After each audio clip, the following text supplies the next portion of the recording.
sans plus tarder, on va aborder une dimension qui est mentionnée dans le référentiel aussi. Donc on a la chance d'avoir une introduction par Madame Lucier, de nouveau de la HAS, sur la responsabilité sociale et environnementale, qui sera suivie d'un exposé du docteur Guy Heneuc, qui nous vient de Poitiers.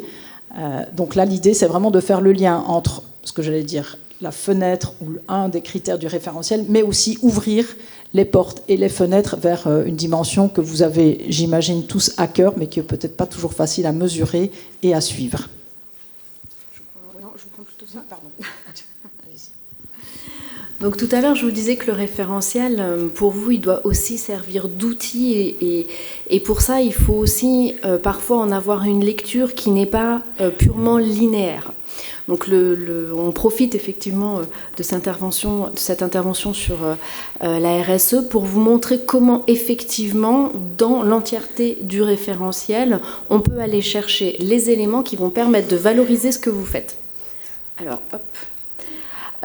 Sachant que souvent, vous allez voir dans le cadre de ce que je vais vous présenter, il y a, je pense, plein d'éléments qui ont trait à la RSE qu'aujourd'hui, vous n'avez pas nécessairement identifiés. Donc, au moment des évaluations, vous n'arrivez pas non plus à valoriser parce que vous ne faites pas nécessairement le lien.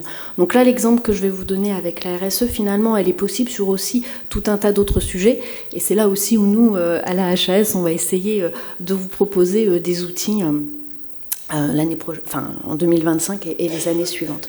Donc, juste très rapidement, la RSE, ça vous sera exposé plus en détail tout à l'heure. Moi, je reviens juste sur la norme ISO 26000, qui est une norme internationale qui vient fixer 7 grands piliers. Et c'est vous montrer comment ces 7 grands piliers, on peut assez facilement les transposer dans le cadre du manuel. Donc, la démarche de responsabilité sociétale et environnementale, c'est une démarche volontaire qui est mise en place par les établissements. Et elle repose donc, le premier pilier, c'est l'organisation, c'est-à-dire que si le management n'a pas volonté de la mettre en place, de l'organiser, de la formaliser, ça va être un petit peu compliqué. Donc c'est le premier point. Alors attendez, hop, voilà. Et dans le référentiel, très clairement, il est fait référence à un certain nombre de critères qui doivent faire partie des politiques de l'établissement. Ces politiques, vous devez les retrouver dans vos projets d'établissement ou vos projets de service. Là, je ne parle que de la RSE, mais de manière générale, quand vous mettez à jour votre projet d'établissement ou votre projet de service, si vous regardez tous les items qui commencent par le SSMS définit une politique, vous savez que c'est un élément qui doit faire partie de votre projet d'établissement ou projet de service. Sur la RSE, il parle de 3 choses. Il parle de la politique de développement durable, de la politique RH, et de la politique qui va favoriser la qualité de vie au travail. Cette politique, elle se traduit ensuite toujours dans votre projet d'établissement ou de service en stratégie. C'est-à-dire la politique, c'est où on veut aller, la stratégie, quelque part, c'est un peu quel chemin on va prendre. Et donc là, il va venir un peu plus dans le détail, vous dire que vous devez avoir des éléments sur votre stratégie qui va favoriser la qualité de l'environnement de travail des professionnels. Donc ça fait écho à la politique dont je vous ai parlé juste avant. Mise en place d'actions d'optimisation des achats et de lutte contre le gaspillage, la stratégie numérique et la stratégie en matière de bientraitance et de partage de définitions communes avec l'ensemble des acteurs. Je vous ai dit 7 piliers. Le premier, c'est l'organisation. Je viens de vous donner les principaux... Je vais très vite parce que j'ai pas beaucoup de temps, mais ça, vous allez revenir un peu plus en détail. Donc ça, déjà, vous savez que dans votre projet d'établissement ou de service, vous devez faire référence et vous pouvez faire référence à la RSE sur les différents éléments de politique et de stratégie que je viens de vous indiquer. Et derrière, comment très spécifiquement ils vont venir s'incarner dans l'organisation, bien si on prend les 6 piliers qui me restent, donc il y a les droits de l'homme. Les droits de l'homme, en fait, c'est comment vous pouvez et vous devez respecter les droits des personnes que vous accompagnez au quotidien. Et pour ça, il y a plusieurs critères. Donc vous voyez, on est surtout sur des critères... Enfin, on a des critères du chapitre 1. Là, on va demander à la personne si effectivement elle peut bien s'adresser aux professionnels et si elle est bien soutenue dans l'exercice de ses droits individuels. On en a aussi sur le chapitre 2, on va venir demander aux professionnels est-ce qu'effectivement ils respectent l'intégrité et la dignité des personnes et est-ce qu'ils les accompagnent pour qu'elles puissent vivre dans des conditions matérielles et un cadre de vie respectueux. de leurs droits fondamentaux, et à l'établissement, qui lui est en charge d'organiser tout ça et de le formaliser dans un cadre précis, est-ce qu'il met en œuvre une approche inclusive des accompagnements proposés.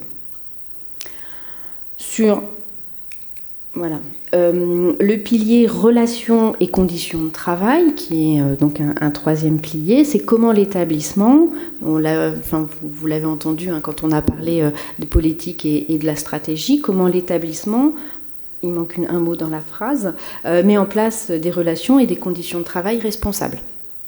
Et là aussi, vous avez un certain nombre de critères. Donc là, on n'est que sur des critères du chapitre 3, puisqu'on est vraiment sur une organisation réfléchie et structurée par le management.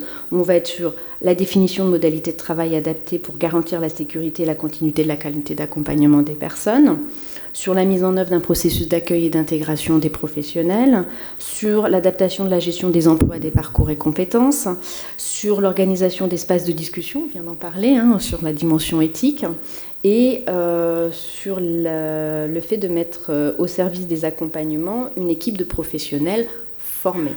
D'accord ? Ça, je ne suis pas certaine que spontanément, vous vous seriez dit, tiens, quand je vais valoriser ma démarche RSE, je peux parler de tout ce que je fais en termes de RH. Et pourtant, oui, ça en fait bien partie. C'est des choses que vous faites et que vous allez donc pouvoir valoriser.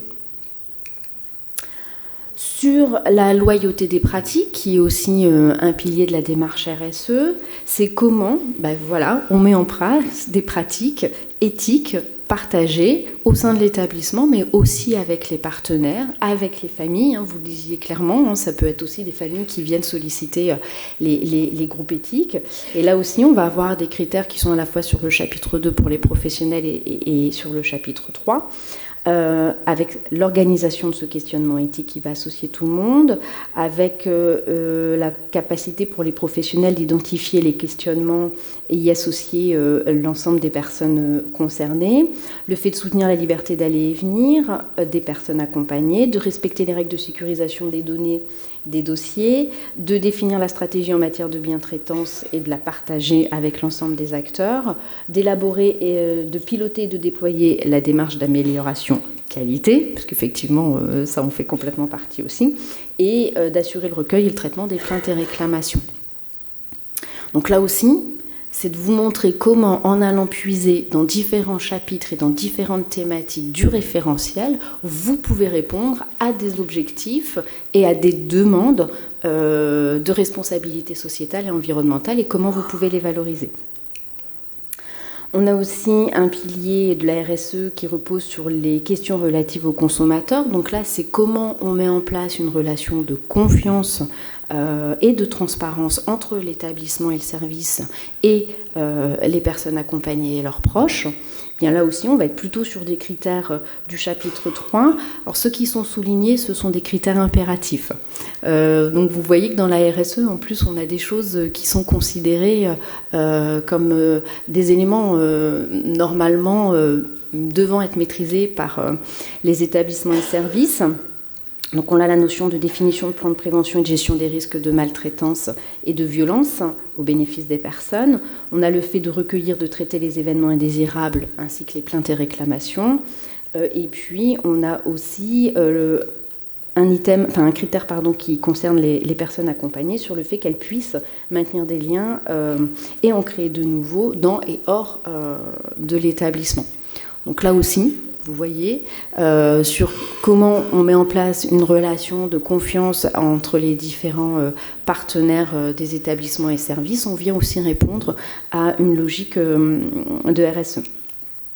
Et les deux derniers piliers concernent alors celui qui généralement est le premier qui vient à l'esprit quand on parle de RSE et qui paraît le plus évident, qui concerne l'environnement. Dans le référentiel, on l'aborde de plusieurs manières. Il y a le fait de déployer une stratégie numérique, que les professionnels soient aussi sensibilisés et formés aux outils numériques, et le fait de garantir la confidentialité et la protection des informations et données. Alors ça, je sais que c'est un critère dans le cadre du référentiel qui parfois peut mettre un peu en difficulté les professionnels, parce que le RGPD, pour l'avoir vécu moi-même en tant que responsable qualité, c'est un peu compliqué à mettre dans les établissements. Et puis le dernier pilier, c'est la communauté et le développement local. C'est comment effectivement, dans le cadre de tous les partenariats qui sont mis en œuvre pour répondre à l'ensemble des besoins des personnes lorsqu'on ne peut pas y satisfaire en interne, c'est la capacité de l'établissement de mettre en œuvre une stratégie d'optimisation de ses achats et de développement durable. Donc vous voyez, tout ça, c'était juste pour vous montrer comment la RSE, finalement, c'est beaucoup plus large que ce qu'on peut imaginer, qui est de l'ordre de l'environnement, de l'achat durable, etc., mais qui vient interpeller d'autres critères qu'on retrouve un peu partout dans le référentiel et qui vraiment vous permettent, je pense que si vous y réfléchissez comme ça maintenant, vous vous dites, en fait, je fais plein de trucs en matière de RSE et vous allez beaucoup plus facilement pouvoir les valoriser dans le cadre de l'évaluation. Voilà, c'était juste vraiment une petite introduction avant que je vous laisse la parole pour vous montrer comment le manuel, c'est un outil qui vous permet d'identifier les attentes qu'il peut y avoir au-delà des thématiques pures, mais aussi sur des choses un peu plus transversales. Je vous laisse la parole. Ah pardon, je suis allée trop vite. Merci beaucoup. Et merci pour votre présentation, parce qu'elle est très complémentaire à celle que je vais vous proposer aujourd'hui. Déjà, merci beaucoup pour l'invitation. Pour parler d'un objet qui est assez difficile par ses caractéristiques à appréhender, et je pense que vous avez bien expliqué ce qu'est la RSE à travers différentes dimensions, et ces caractéristiques font qu'on a du mal à l'appréhender, ou en tout cas on a du mal, et vous l'avez très bien rappelé, à valoriser tout ce que vous faites déjà dans le cadre presque supplémentaire du volet RSE. Et pour autant, c'est un objet donc difficile à appréhender, mais qui pour autant est très intéressant, puisqu'il y a donc énormément de leviers pour pouvoir mettre en place une politique RSE. Alors je vais essayer de compléter cette présentation faite par Madame Lussier de la Haute Autorité de Santé sur un volet comment est-ce que finalement on peut gagner du sens aussi à faire une démarche RSE au sein des établissements et structures donc, du secteur social et médico-social, quelques enjeux et opportunités. Alors pour compléter la présentation, je suis donc professionnel de santé au CHU de Poitiers, enseignant à l'université de Poitiers en médecine, et puis chercheur dans une équipe santé environnementale plutôt axée sur une thématique de recherche en lien avec le changement climatique et puis les établissements de santé. Et donc c'est pour faire écho à un des grands domaines de la RSE qui est celui de l'environnement, mais peut-être aussi de pouvoir expliciter de manière un tout petit peu plus complexe, parce que souvent la RSE, on pourrait la limiter au volet environnemental, et en plus on pourrait la limiter à celui qui est déjà très intéressant, de faire des économies en éteignant les lumières, etc., mais en peut-être restant sur une visée peut-être à la fois économique et puis énergétique, du volet RSE, et peut-être que là donner une vue peut-être un peu plus santé, et ce qui, à mon sens, va faire écho beaucoup à votre quotidien, puisque je reprends les mots et l'introduction que cette journée, on allait parler de votre quotidien, et donc on va essayer de faire une rapide présentation qui permettra, je l'espère, un temps d'échange pour parler de votre quotidien. Et la RSE, c'est aussi très intéressant dans la qualité et dans la sécurité des pratiques, puisque là aussi, je reprends quelques mots qui ont été dits en introduction, ça rentre parfaitement dans le cadre de la rencontre. Si on prend que la RSE, c'est un carré avec finalement 4 grandes dimensions, 4 grands angles. Il y a celui institutionnel, il y a celui des professionnels, et puis il y a celui qu'on pourrait dire de l'environnement, ou en tout cas de ce qui entoure la structure, et là il y a toutes les dimensions territoriales, et puis il y a celui des usagers, des accompagnés, de leurs familles. Et puis la deuxième dimension, c'est que la RSE est aussi un levier très fort en termes de dynamique institutionnelle, puisque c'est un objet qui permet de fédérer les parties prenantes. Alors peut-être pour illustrer sur le volet de qu'est-ce qu'on peut faire, nous, en thématique de recherche, et qu'est-ce qui peut peut-être être transféré dans les autres secteurs. Si on prend la thématique du changement climatique et l'établissement de santé, par exemple, et pour expliquer juste de manière un tout petit peu plus concrète les enjeux que nous faisons en termes de recherche, on ne va pas revenir sur les enjeux du changement climatique avec ses effets directs et indirects sur la santé humaine, du volet très important de celui des personnes en situation de vulnérabilité, en situation de précarité, sur un certain nombre de dimensions. Eh bien, nous avons essayé de reprendre ce cadre de lecture en se disant, mais finalement, quels sont les grands enjeux entre changement climatique et établissement de santé, et pourquoi pas entre changement climatique et structure sociale et médico-sociale. Eh bien, ici, sur le volet établissement de santé, eh bien, d'une part, il est intéressant de pouvoir j'allais dire, faire un état des lieux de l'ensemble des effets et des impacts que peut avoir le changement climatique sur les établissements de santé en termes de coûts, d'interruption de services, en termes de matériel, en termes de professionnels de santé, en termes de santé publique, tout simplement, et puis de son lien avec les besoins en santé qui seront différents. Et donc quels sont peut-être les besoins auxquels les établissements de santé vont devoir répondre dans les années futures. Et puis il y a ce deuxième enjeu, qui est celui finalement qu'on entend un peu plus quand on parle de développement durable. Eh bien c'est finalement cette notion qui transparaît le plus, c'est celle finalement de la transition écologique, et à travers ça, c'est l'atténuation en fait, c'est-à-dire comment est-ce qu'on peut faire tout ce qu'on fait aujourd'hui, c'est-à-dire même qualité de sécurité et même niveau de qualité, mais en émettant moins d'impact environnemental, moins d'impacts environnementaux, si nous sortons du seul prisme carbone, qui bien sûr est essentiel, mais n'est pas unique. Et donc ça, c'est le deuxième volet, puisque les systèmes de santé ont été, à travers la littérature scientifique, montrés comme si les établissements de santé étaient un pays, où les systèmes de santé, ce sera le 5e pays le plus émetteur, si on reste sur l'aspect carbone à l'international.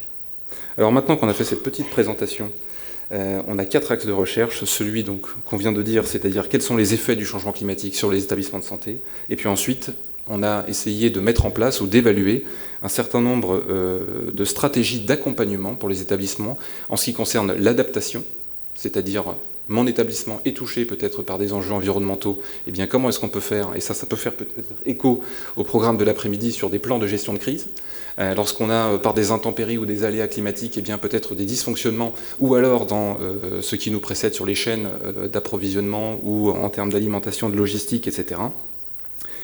Et puis enfin, les stratégies d'atténuation, comment faire tout ce que vous faites, comment faire tout ce que nous faisons, en émettant moins d'impacts environnementaux. Et enfin, le 4e, c'est celui d'anticiper, puisqu'il a été montré sur bon nombre d'aspects que si on était capable d'anticiper et de prendre, par exemple, la RSE comme quelque chose d'investissement sur l'avenir, on aurait peut-être un prisme de lecture qui serait tout petit peu plus efficace, pertinent et efficient que celui d'être en permanence au pied du mur et de devoir relever quelques défis en termes de contraintes de temps. Alors maintenant qu'on a dit ça, revenons à la RSE et peut-être de l'aborder sur un angle un tout petit peu différent.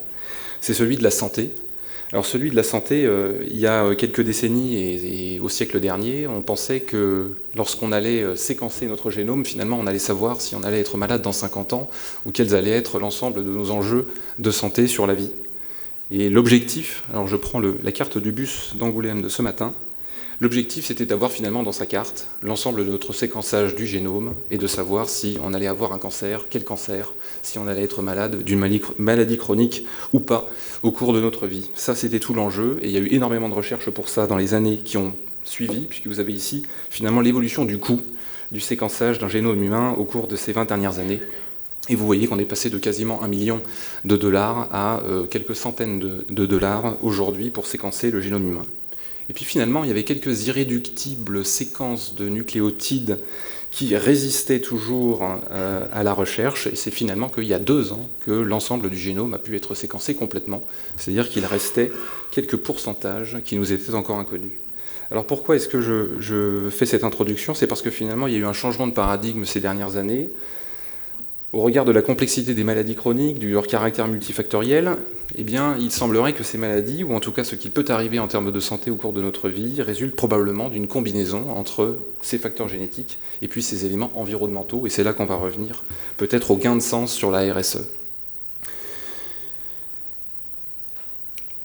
Si on prend une publication qui est parue dans le Lancet il y a 2 ans, qui s'intéressait aux facteurs de risque des cancers, tout type de cancers différents, confondus sur une décennie entre 2010 et 2019.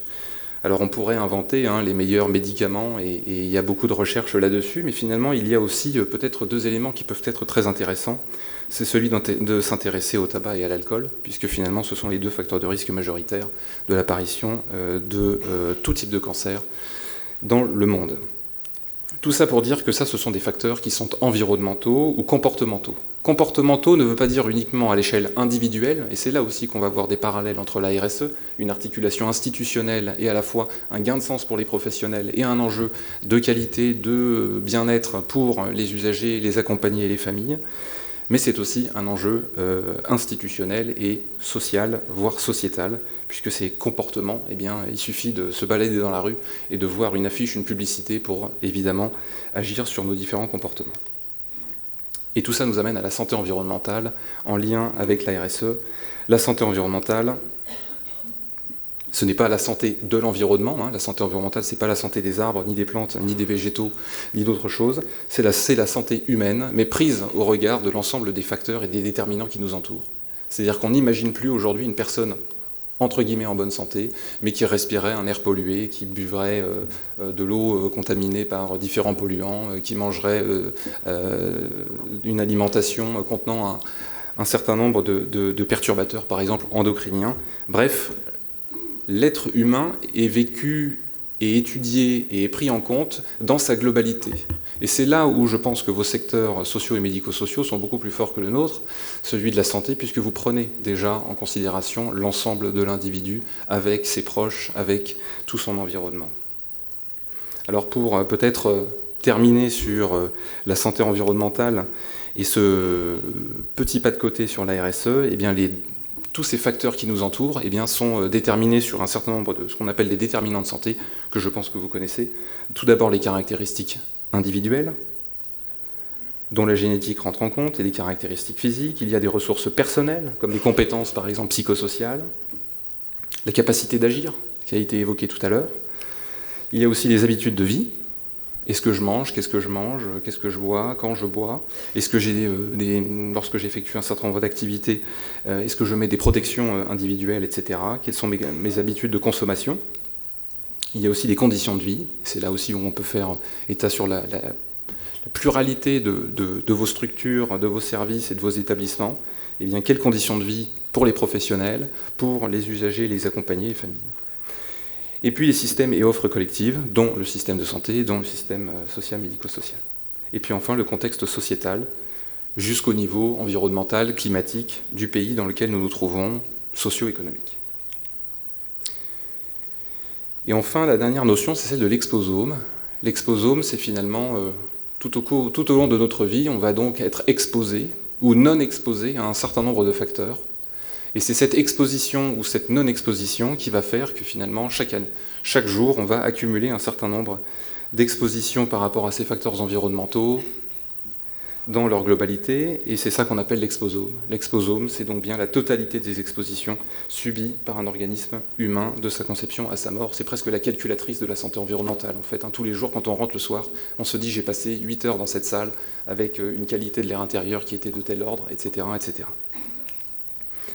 Alors si on prend l'exemple du changement climatique, et pour illustrer la première diapo, le changement climatique a donc par ce schéma absolument illisible des effets complexes sur la santé humaine, à la fois directs et à la fois indirects. Je pense qu'on peut s'arrêter là pour aujourd'hui. Et en même temps, eh bien, 51% des villes qui ont contribué au rapport du Lancet en 2018 disent que le changement climatique compromet de façon très sérieuse les structures de santé publique. Je pense que ce constat, on peut peut-être essayer de l'étendre aux autres structures et services, peut-être du secteur social et médico-social.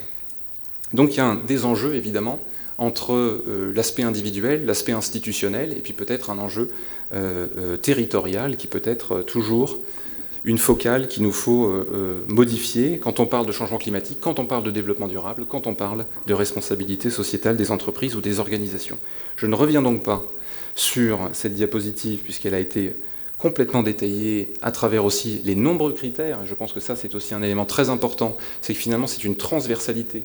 Madame Lucier a dit tout à l'heure, on les retrouve dans le chapitre 1, dans le chapitre 2, dans le chapitre 3, avec des critères qui sont impératifs, d'autres qui le sont moins, et pour autant, lorsqu'on a en jeu l'ensemble, je dirais, des enjeux qui sont les vôtres, et je crois que c'est la diapositive suivante, l'enjeu qui sont les vôtres, tant sur les aspects éthiques qui ont été évoqués précédemment, social, sur le bien-être des usagers, des familles, des professionnels, sur le gain de sens du travail dans ces secteurs, sur l'attractivité aussi, et sur les grands enjeux. Je pense que nous en avons, je crois savoir que vous en avez aussi, d'attractivité et de filiation des professionnels. Et bien sur le coût, également, on l'a évoqué, la RSE, c'est évidemment un enjeu de consommation énergétique sur les achats durables, puisqu'il y a un critère qui est, ou en tout cas qui est mentionné dans le manuel, ou de la lutte contre le gaspillage, eh bien tout ça peut être vu évidemment d'un levier économique, mais aussi en termes éthiques, puisqu'il y a un certain nombre de professionnels qui nous disent que je suis engagé à titre personnel, je souhaite retrouver sur mon lieu de travail une valeur partagée, et en tout cas diminuer ce conflit de valeurs entre ce qu'on peut porter à titre individuel et puis la structure dans laquelle on travaille. Et puis les autres enjeux sociétaux, lutter contre les discriminations, ou au contraire favoriser les partenariats locaux. Et puis l'environnement, le double enjeu, on en a évoqué, à la fois entre environnement et structure, qui prend donc tout son sens au regard de la santé environnementale, puisqu'il ne s'agit pas uniquement de faire des gains économiques, il ne s'agit pas uniquement d'être un bon élève et de respecter un certain nombre de réglementations, mais c'est bien faire sens par rapport à nos valeurs et du monde dans lequel nous vivons, avec des ressources qui sont de plus en plus limitées, et de devoir aussi faire face, on en parlait précédemment sur la qualité et la gestion des risques, lorsque son établissement est soumis à des aléas climatiques, eh bien je pense qu'on est un certain nombre ici à avoir vécu quelques dysfonctionnements peut-être dans les services ou dans nos établissements lorsqu'il y a des aléas climatiques. Et donc une démarche RSE est aussi un levier pour aborder cette notion qui, quand on parle de développement durable, est tout de même beaucoup moins, ou en tout cas nous vient beaucoup moins vite à l'esprit. Et enfin, il s'agit d'être cohérent avec la pertinence des pratiques. On parle d'éco-responsabilité des soins dans le secteur de santé, mais je crois que savoir qu'on parle aussi d'éco-responsabilité des pratiques ou d'éco-conception des pratiques dans le secteur social et médico-social. Il y a les enjeux réglementaires, de gouvernance, ça a été rappelé tout à l'heure, et puis on parlait de l'anticipation. Vous voyez donc que tous ces enjeux qui sont les vôtres, et que vous connaissez bien mieux que moi, finalement, tout cela peut rentrer dans une démarche RSE. C'est donc bien un des messages, je trouve, importants, c'est que souvent on a des professionnels qui nous disent que la RSE, c'est quelque chose de supplémentaire. On fera la RSE quand on aura le temps, déjà. Donc en fait, c'est toujours à demain. Lorsqu'on aura moins de contraintes, lorsqu'on aura des personnes engagées, etc. Mais finalement, la RSE, ce n'est pas tellement quelque chose en plus. C'est une autre narration, c'est une autre histoire qu'il faut se raconter à nous-mêmes au sein de nos institutions. C'est un enjeu très fort de fédération, à la fois d'équipe et aussi de management. En tout cas, c'est ce qui est remonté par toutes les institutions qui portent une RSE avec un management éthique. Et en même temps, c'est un gain de sens et avec donc l'ensemble des enjeux évoqués ici, environnementaux et de qualité de gestion des risques. Alors finalement, une démarche RSE, au-delà des critères, etc., comment est-ce qu'on peut la mettre en place ? Eh bien, il y a une étape qui nous semble clé et qui est souvent, ou en tout cas parfois, qui peut être omise, puisque très souvent, lorsqu'on est engagé, on se dit on va tout de suite faire des choses. Sauf que ce qui est très important, et ça a été dit aussi, c'est l'évaluation. L'évaluation, c'est pas que pour contrôler, puisque ce n'est pas, si j'ai bien retenu, un élément de contrôle, mais pour évaluer en tout cas une démarche en cours, il est essentiel de faire un T0, c'est-à-dire d'où on part. Et très souvent, et ça a été dit par Mme Lussier finalement tout à l'heure, vous faites énormément de choses en termes de RSE, mais on ne se rend pas compte peut-être, ou en tout cas on ne se l'est pas dit en ces termes. Eh bien, ce qui est donc très important, avant même de pouvoir mettre en place des choses, c'est de faire un bilan et un diagnostic initial, de se dire mais qu'est-ce qu'on fait déjà ? Et où c'est qu'on veut aller. Parce que bien souvent, en tout cas dans notre secteur, on a des établissements qui mettent en place des choses, parce que ça c'est des choses qu'on peut communiquer, il y a tout un enjeu aussi de communication interne, de communication externe, évidemment sur ces enjeux environnementaux. Mais lorsqu'on fait des actions et qu'on n'a pas évalué finalement d'où on partait, eh bien c'est très difficile d'évaluer l'impact et l'efficacité de ces actions. Or je pense qu'on est tous, avec un temps contraint, on investit du temps là où on sait que ça va marcher. En recherche, en tout cas, on a cette dynamique-là, et donc on a essayé de la transférer sur des enjeux pratico-pratiques au quotidien. Donc un diagnostic initial sur, par exemple, que savent les professionnels qui travaillent dans les structures ou dans les services, quelles pratiques sont utilisées à travers tous les enjeux qu'on a évoqués précédemment, et puis quelles sont les attentes des acteurs. Une démarche RSE peut être aussi, on a parlé de management, peut être aussi un levier très important pour répondre à des attentes des professionnels qui travaillent dans votre établissement. Enfin, il s'agit de définir une stratégie de développement durable en priorisant les actions. Alors, il y a différents outils, il y a différents guides qui sont à disposition. En ayant fait un peu de biblio, vous en avez sur la région Nouvelle-Aquitaine, vous en avez aussi sur d'autres régions, et puis il y a aussi forcément le manuel qui est un guide pour les structures. Et puis, l'enjeu du développement durable est évidemment d'impliquer les parties prenantes, et c'est là qu'on peut faire le lien avec la présentation tout à l'heure sur l'aspect éthique, d'inclure évidemment les personnes accompagnées, les usagers à ces structures et à ces démarches. Et puis d'accompagner la démarche une fois qu'elle est lancée, une fois que les actions sont priorisées, une fois qu'on a défini un acteur pilote, une fois qu'on a défini une échéance, eh bien c'est d'avoir des indicateurs de suivi. Ça aussi, en tout cas dans nos établissements, c'est souvent le parent pauvre, c'est-à-dire qu'on met en place des actions, et un an plus tard, est-ce que ça a marché, est-ce que ça n'a pas marché? Bon, les gens sont satisfaits, très bien. La satisfaction, c'est évidemment un enjeu important. On pourrait parler aussi de l'expérience des professionnels, de l'expérience des personnes accompagnées, mais il faut aussi des indicateurs qui peuvent, tant à se faire, reprendre les 3 piliers du développement durable, que sont les aspects économiques, les aspects sociaux et puis les aspects environnementaux. Nous, par exemple, lorsqu'on met en place de telles démarches, 3 indicateurs, à minima. Un qui représente l'aspect économique, puisqu'on a parlé, et c'est dans la définition de la RSE, mettre en place des actions, c'est faire en sorte que notre établissement soit toujours durable et demain et viable économiquement. Donc il s'agit d'avoir un indicateur économique à minima, un indicateur social, mais peut-être par type de catégorie de profession. Un pour les professionnels, sont-ils satisfaits? Est-ce que leur expérience, leur qualité de vie au travail a été améliorée? Un pour peut-être les usagers, les personnes accompagnées, les familles, sur leur expérience, leur vécu au quotidien, et puis peut-être un au niveau institutionnel ou en termes de gouvernance. Et puis enfin, des enjeux environnementaux. L'impact carbone peut être un indicateur, mais le volume de biocides, de détergents, si je prends un exemple de nos structures, et je pense qu'on peut se retrouver dans certaines structures ici, combien de litres de biocides et de détergents on met dans l'eau par an ou on achète, eh bien peut-être c'est autre chose qu'un bilan carbone, mais c'est peut-être aussi quelque part avoir une petite idée de l'impact environnemental que peut avoir nos structures et notre activité sur l'environnement. Et ce qui est aussi intéressant, et ça peut être l'objet d'aujourd'hui, c'est le partage d'expériences. Je pense que ce n'est pas la peine non plus de refaire et de réinventer en permanence les mêmes choses. Il y a des choses qui sont faites dans les établissements à proximité, puisque là encore, ce qui peut être fait dans un territoire ultramarin avec des conditions qui sont différentes, on a parlé de l'individu tout à l'heure qui est dans son environnement, je pense que c'est très important aussi d'avoir cette capacité tout de même de s'inspirer de ce qui existe, mais de l'adapter au plus près de sa structure.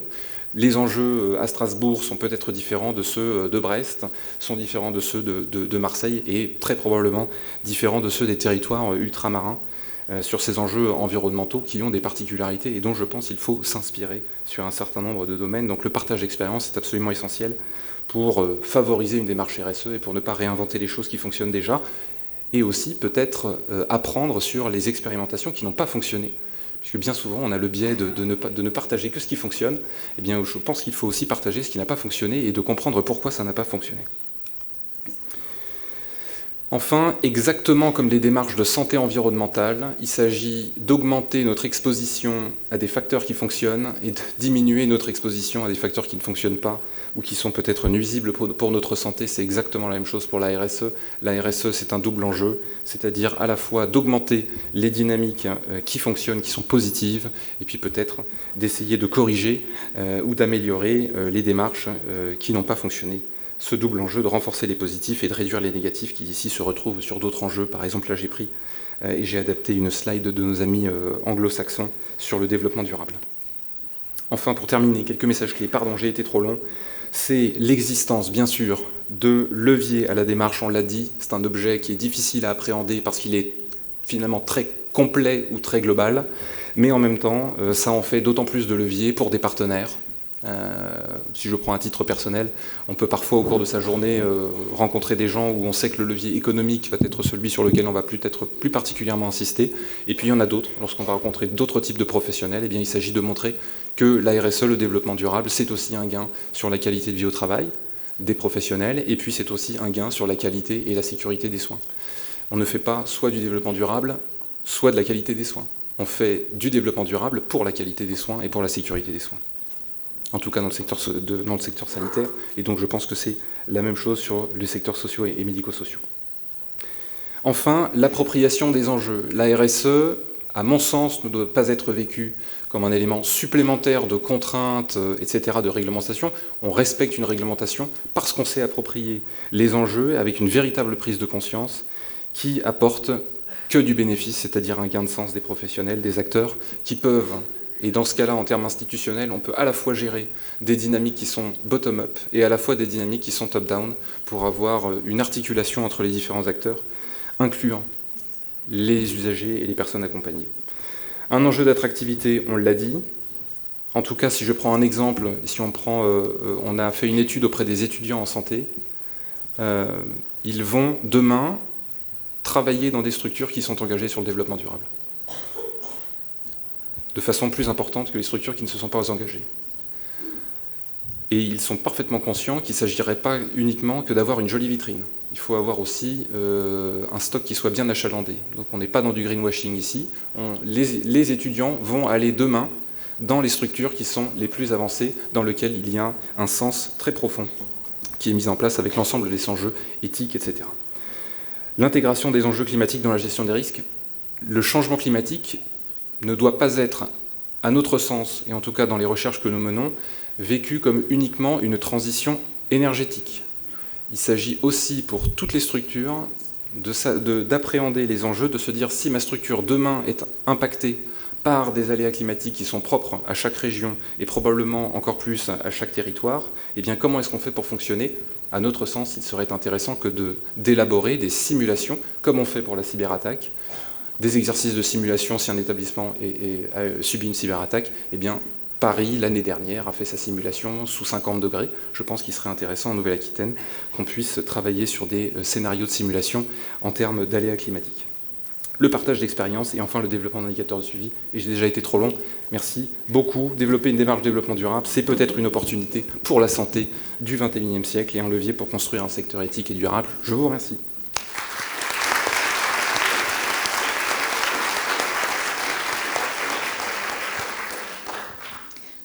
Merci pour cette ouverture. Est-ce qu'il y a des réactions dans la salle ? Je reviens sur... vous parliez du greenwashing.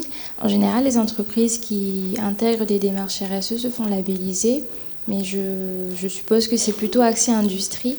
Est-ce qu'il n'y aurait peut-être pas un équivalent pour le secteur sanitaire ou médico-social ?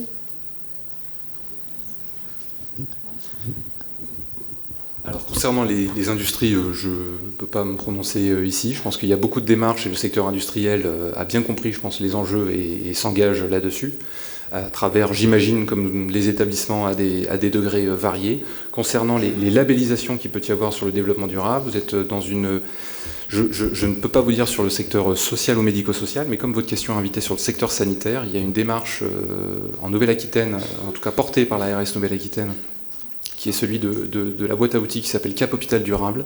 Cap Hôpital Durable, c'est une boîte à outils qui intègre 3 outils qui ont été développés ou co-développés en région Nouvelle-Aquitaine et dans d'autres régions. Les unités durables, l'agenda 2030 et un outil de sensibilisation Planelfer. Et à travers ces différents outils, par exemple pour les unités durables, pour le secteur sanitaire, eh bien, vous avez, je crois, un système de une feuille verte, 2 feuilles vertes, 3 feuilles vertes, en fonction de votre implication ou de votre degré d'avancement dans les démarches. Donc je pense qu'il y a des choses, il y a d'autres choses qui doivent exister, parce qu'il y a aussi des acteurs, j'allais dire, ou des organisations peut-être privées sur lesquelles vous pouvez vous engager, mais là, moi, je resterai dans le secteur public. Alors, si je peux me permettre, l'ARS Nouvelle-Aquitaine a déployé sa feuille de route le mois dernier sur la transformation écologique du système de santé, mais ça, je vous en parlerai tout à l'heure, plus longuement. Donc, du coup, je ne vais pas répondre à la question volontairement, puisque tout le monde a faim, mais plutôt, je vous en parlerai au travers du point sur l'alimentation, puisqu'il y a une labellisation des structures d'hébergement et de restauration sur multiples critères, justement. Juste pour compléter, merci Jérémy de ton intervention, qui complète en fait les interventions. Hein. Souvenons-nous que l'année dernière, tu nous as fait un très beau webinaire suite à tes travaux de thèse hein, sur la transformation environnementale. Et puis... aujourd'hui lors de cette rencontre et puis on l'espère de continuer ce type d'intervention avec toi, notamment sur les éco-soins. Nous en avons parlé pour l'année prochaine. Merci beaucoup. Juste, je voulais aussi, tu as évoqué le diagnostic initial et des outils d'évaluation. Donc, est-ce que au niveau de votre laboratoire de recherche, vous avez déjà des outils d'autodiagnostic que l'on pourrait proposer à des établissements sur cette thématique ? Merci pour votre question. Alors, concernant le diagnostic initial, il y a probablement des acteurs, je pense que mon observatoire développement durable de la nappe, etc., il y a un certain nombre je pense, de tableaux de bord un peu qui peuvent aider dans la démarche. Concernant un aspect plus peut-être de recherche, pour compléter la réponse, on essaye de développer, ou en tout cas d'adapter un outil international concernant la vulnérabilité des établissements justement au changement climatique. Donc ça, c'est un outil pour nous qu'on espère voir finalisé en 2025 et qui permettrait à chaque structure, aléa climatique par aléa climatique et domaine par domaine, puisqu'on scinderait un établissement en différents enjeux, 4 grands domaines, un enjeu énergétique, un enjeu d'infrastructure et d'autres logistiques, etc., de déchets, etc. Eh bien, ce serait un élément, en tout cas là aussi, un grand tableau Excel en fait, sur lequel, un petit peu ludique, on pourrait cliquer et un peu indiquer son niveau de vulnérabilité, et ce qui permettrait, in fine, pour les établissements qui l'auraient répondu, qui l'auraient rempli, eh bien d'avoir, en sélectionnant directement les items sur lesquels on aurait un niveau de vulnérabilité élevé, eh bien finalement peut-être d'aider à la décision, c'est toujours un peu ça notre enjeu en recherche, c'est de faire de la recherche qui aide à la décision, et bien de pouvoir avoir peut-être des items qui pourraient être priorisés parce que à haut niveau de vulnérabilité, mais uniquement sur l'aspect donc du changement climatique. Voilà pour un peu les différents outils, mais sinon on pourra tout à l'heure en rediscuter si vous avez d'autres.